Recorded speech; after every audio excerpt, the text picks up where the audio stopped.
donde Cristo no ha sido predicado. El texto es Romanos capítulo 15, verso 20, y voy a leer de la Biblia de las Américas. De esta manera, dice Pablo, me esforcé en anunciar el Evangelio.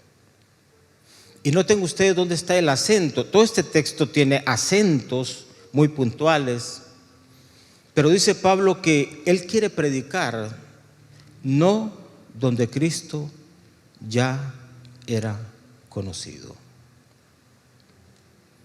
O sea, significa que Pablo quiere llegar a donde Cristo no ha llegado. Y ese es el reto. Aún nuestros países tienen personas que no conocen del Señor. Pero hay lugares, y oíamos en este video, 3.500 millones de personas en contextos de este mundo, queridos hermanos, nunca han oído del Evangelio. Nunca. Significa que nosotros tenemos un gran reto, porque que la gente escuche del Evangelio es vital para que Cristo venga. Así lo dice la Escritura. Entonces, por eso el mensaje es esto: donde Cristo no ha sido predicado aún. Y he colocado como introducción precisamente esto que enfatizo para ustedes. No donde Cristo ya era conocido, dice Pablo. Este es el gran reto: llegar a donde no hemos llegado. Diga conmigo, llegar a donde no hemos llegado. Ese es el gran reto. Y hermanos, estamos en eso, compenetrados. Pudiésemos nosotros estar pensando en cada uno de nosotros o estar pensando en la iglesia, pero mire, vuelvo a mencionar, esta iglesia se desprende de esta ofrenda que levantaremos hoy. Aquí hay necesidades, como las hay en todas las iglesias. En la pandemia, la iglesia allá en Tegucigalpa, que pastoreé por 17 años, pasó del 100% que recibía de finanzas al 40% de una semana a otra. El recibo de la luz siguió siendo el mismo. La mensualidad que pagábamos por un local que compramos seguía siendo la misma. Los sueldos para nuestro personal seguían siendo los mismos, con una diferencia: la entrada no era la misma. Pero Dios seguía siendo Dios. Amén. Dios seguía siendo Dios en medio de todo. Y nunca dejamos de afirmar nuestra decisión de honrar al Señor con ofrenda misionera. Y Dios ha sido fiel, porque de eso se trata, de que nosotros entendamos que cuando nos comprometemos con llevar el Evangelio ahí donde Cristo no ha sido predicado, hermanos, nosotros nos comprometemos con Dios, pero Dios se compromete también con nosotros. Eso es así. Ahora, para que esto se dé, para que esto sea una realidad, para que no sea un discurso, porque de eso se trata. Hay lugares donde se habla de misiones, hay actividades misioneras, pero el tema es que sea realidad, que se haga realidad. Pablo nos sugiere aquí 3 cosas que quiero mencionar para ustedes en esta misma porción. Dice Pablo que en primer lugar es importante seguir el formato de Dios. Y eso está implícito en la primera frase con que se inaugura el texto. Dice Pablo, de esta manera. Hermanos, de esa manera marca, es como un mapa, es como una orientación, hay una forma. No se trata de que nosotros inventemos esa forma, no, esa forma ya está definida en la Biblia. Este ejercicio que nosotros hacemos de fe hoy es un ejercicio de fe que hacían las iglesias que nos antecedieron. Abunda en la Biblia el ejemplo de iglesias que ofrecieron su recurso para que gente conociera del Señor. Así se logró predicar el Evangelio en las primeras etapas de la iglesia. O sea que esto que estamos haciendo nosotros no es nuevo. Estamos nada más siguiendo el formato que Dios nos ha establecido. Es el formato de Dios. Esa palabra en el griego, esa palabra manera, significa ginomai. ¿Y sabe qué es en su esencia esa palabra? Significa hacer que algo sea. Si nosotros queremos que el evangelio sea predicado donde no ha sido predicado, hagámoslo a la manera de Dios. Porque en este mundo en que nosotros vivimos hay mucha propuesta, hermanos. Hay mucha ocurrencia. Las iglesias se llenan de tanta actividad y tanta actividad febril, sin propósito, sin sentido, que necesitamos como depurar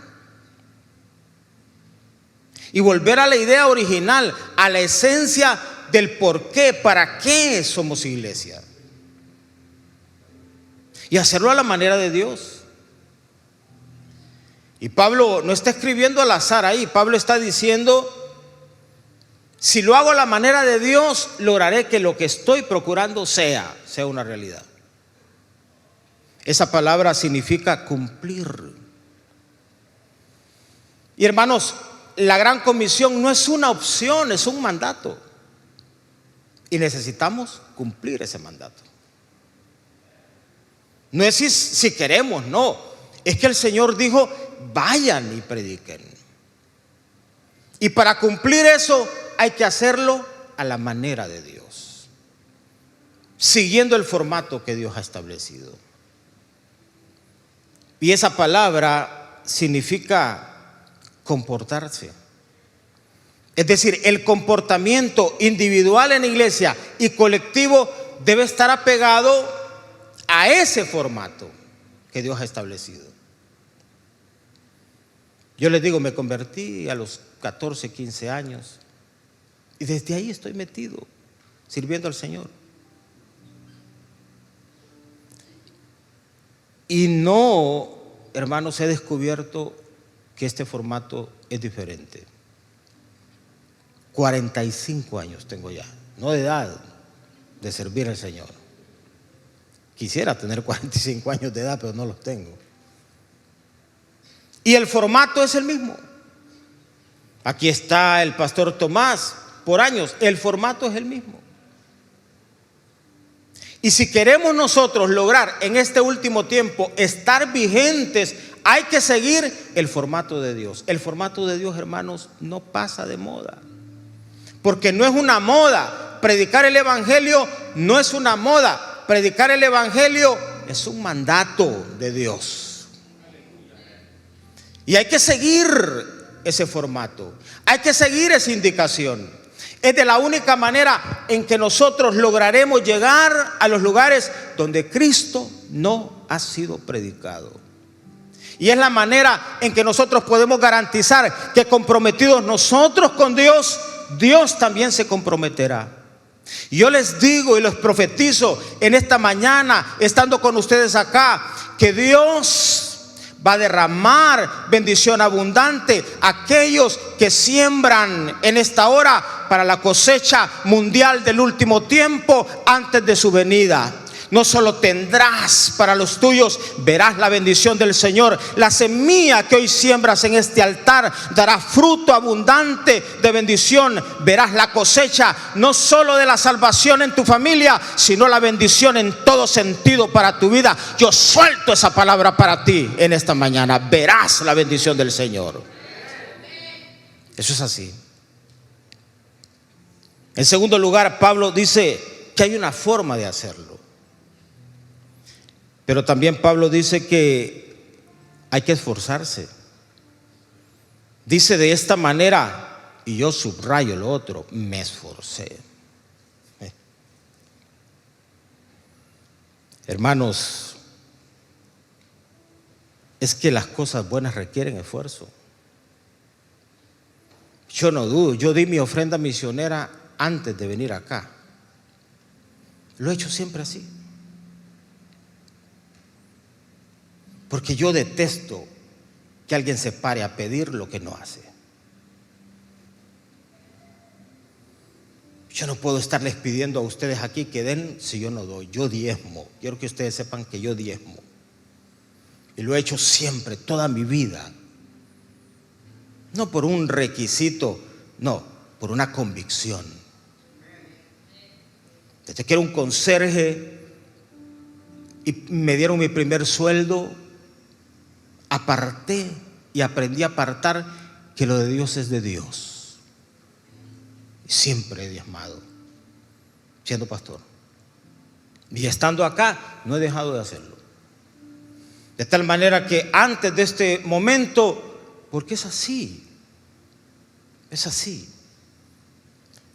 yo entregué mi ofrenda.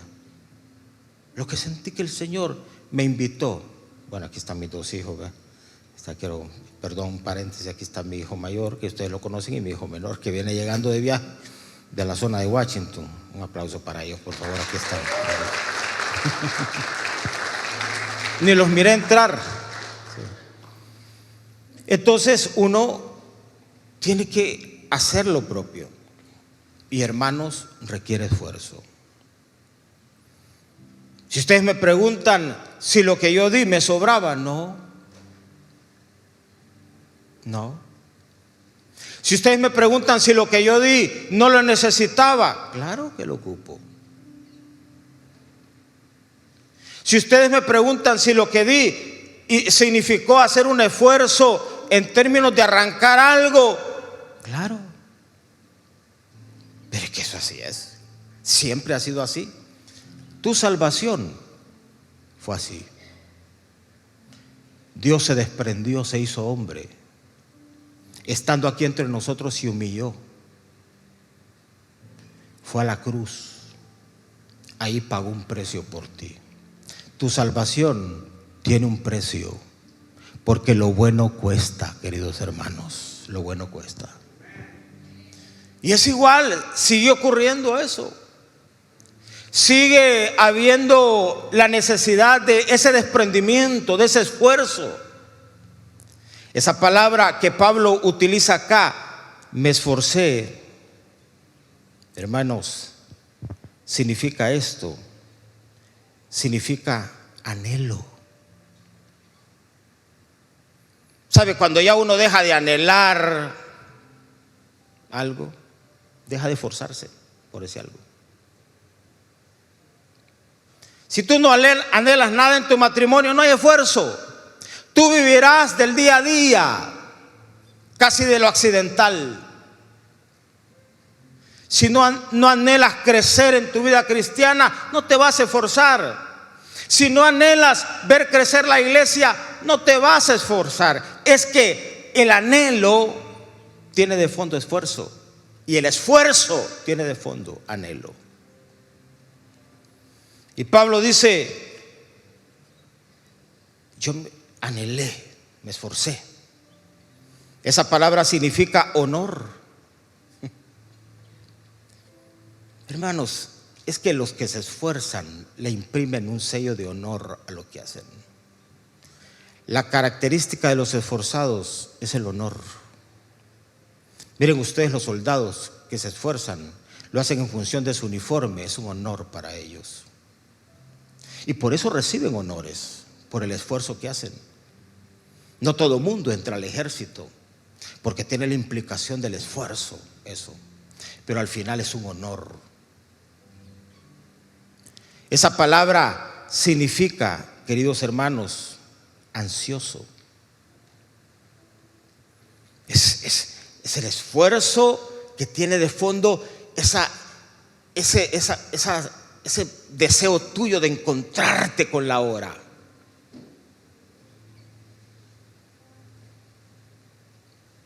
El ansia de ver que algo se dé. Como cuando tú vas y pagas el colegio de tus hijos y estás ansioso por verlos coronados ahí en su carrera. Ayer una hermana me envió fotografías de su hija. Me dijo: obispo, gracias por orar por mi hija tantas veces. Al final lo logramos.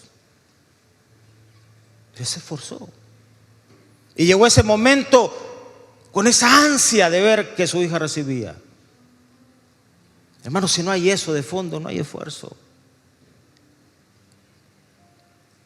Esa palabra significa estar ferviente para hacer algo. Yo por eso les digo, ya cuando uno pierde el estar ferviente, hermanos, mejor que lo entierren a uno. Ya si tú vas a tu casa y no vas con esa efervescencia, con esa ansia, con ese anhelo, con esa pasión. Si tú vienes a la iglesia y no vienes con ese anhelo, con esa pasión. Si tú vas a dar algo para el Señor y no lo haces con ese anhelo, con esa pasión, hermano, hay algo que no está trabajando bien. Difícil que podamos llegar a los lugares que no hemos llegado si no hay pasión. Y esa palabra significa precio pagado. Porque ¿qué palabra estamos ocultando aquí? Es me esforcé. Hermano, se paga un precio. Nosotros hemos pasado por procesos que no han sido fáciles. Quienes están aquí, yo he mencionado, hace un año y fracción atrás yo estaba en otro lugar, en otro púlpito, que no era este. En un contexto completamente diferente. Si me hubieran dicho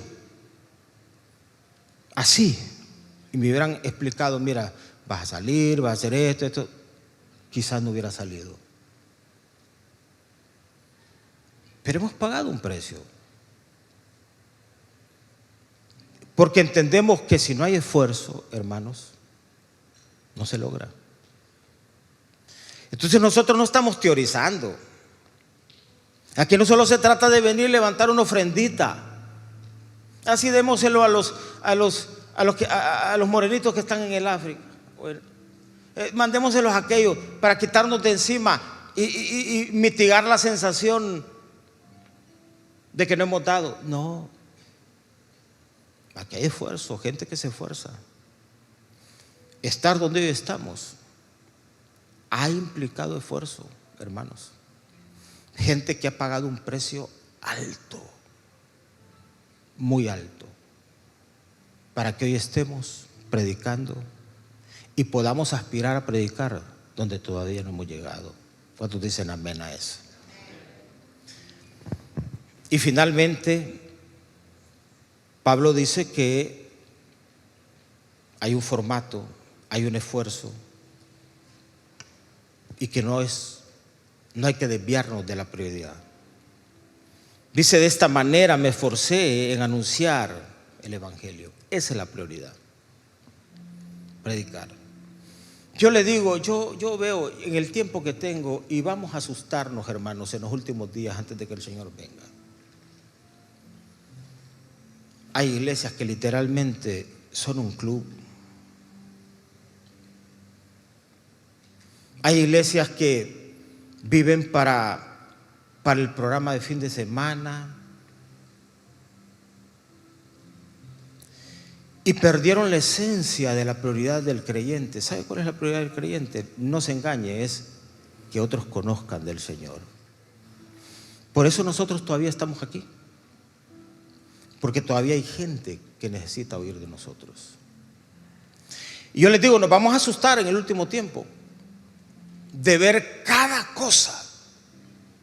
Hoy en las redes sociales usted encuentra cada propuesta, cada cosa que se nos pone al alcance. Hermano, todo lejos del propósito. Y a la gente se le olvidó que hay que predicar el evangelio. Usted es el producto de que alguien le predicó. Yo soy el producto de que alguien le predicó. Y necesitamos seguir predicando el evangelio hasta que Cristo venga. Esa es la prioridad. Lo demás se hace, hermanos, en función de edificar, pero la prioridad, la iglesia que no predica y está comprometida en la predicación, hermano, no está cumpliendo el propósito. Eso es. Por eso nos definimos, somos una iglesia misionera, porque queremos cumplir el propósito. Y Pablo dice acá, el propósito es anunciar el evangelio. Queridos hermanos, esa palabra anuncio significa noticia nueva, significa algo bueno y significa el bien. Porque no solo es la buena nueva, no, es que tú tienes la posibilidad de hablar ahí en tu trabajo o de llevar a otros una buena noticia. Hermanos, vivimos en un mundo de malas noticias. Ayer anoche estaba inquieto en mi espíritu y me mandaron noticias de Honduras, masacres de gente. ¿Qué está pasando en el mundo? ¿Qué está pasando? ¿Qué va a pasar con nuestros jóvenes? ¿Cuántas almas se van a perder, hermanos, en eternidad? ¿Entienden ustedes esto? Que nosotros tenemos el mensaje, el propósito, no podemos cambiarlo porque de lo que nosotros le digamos a la gente, pero no podemos decirle que la iglesia es bonita, necesitamos decirle que en Cristo puede encontrar la salvación para su vida. Eso es el Evangelio, eso es el Evangelio. El discurso de otra naturaleza, hermanos, es perdernos. La idea es decirle a la gente, porque tú no estás vendiendo un producto, tú no eres impulsador de ventas, tú estás determinando a través de ese mensaje el que esa persona se salve en este mundo y se salve en eternidad. Hay gente de tu familia, entiende esto, que no lo verás en eternidad, porque hay una realidad. En la Biblia está escrito que el que no se salva a través de Jesús le espera un infierno que existe, y es una realidad, y no queremos hablar de eso, pero es una realidad. Eso significa que aquel que no ha sido alcanzado, cercano a ti o lejos de ti, tú no lo verás en eternidad, porque tú estarás gozando del Señor, pero esa persona estará en otro lugar. Esto es apremiante y nosotros estamos perdiendo el tiempo. El propósito es uno, y Pablo dice: yo tengo una manera y eso no va a cambiar, y esa manera requiere esfuerzo y eso no va a cambiar, pero el propósito es uno y eso no va a cambiar, es predicar el Evangelio. Hermanos, en CCI, hasta que el Señor venga, predicaremos el Evangelio en todos lados. Díganme amén a eso. Amén. Vamos a predicar el Evangelio. Vamos a predicar el Evangelio. Vamos a seguir el formato divino. Vamos a esforzarnos y vamos a llegar donde no se ha predicado el Evangelio, para que gente conozca del Señor. Y cuando estemos un día frente a Dios, porque vamos a estar un día frente al Señor, allí lo que tú haces hoy lo verás como un resultado también. Y le he dicho a gente lo que les digo a ustedes: ahí un día alguien se te va a acercar que tú no conoces, que está en el otro extremo de este planeta, y te va a decir: por la ofrenda que diste el domingo 25 de junio en aquella iglesia en Orlando, yo conocí del Señor. Un día lo verás, un día lo veremos. ¿Cuántos me dicen amén? ¿Cuántos aplauden sólido? Porque estamos en la misión de llevar el mensaje a otros.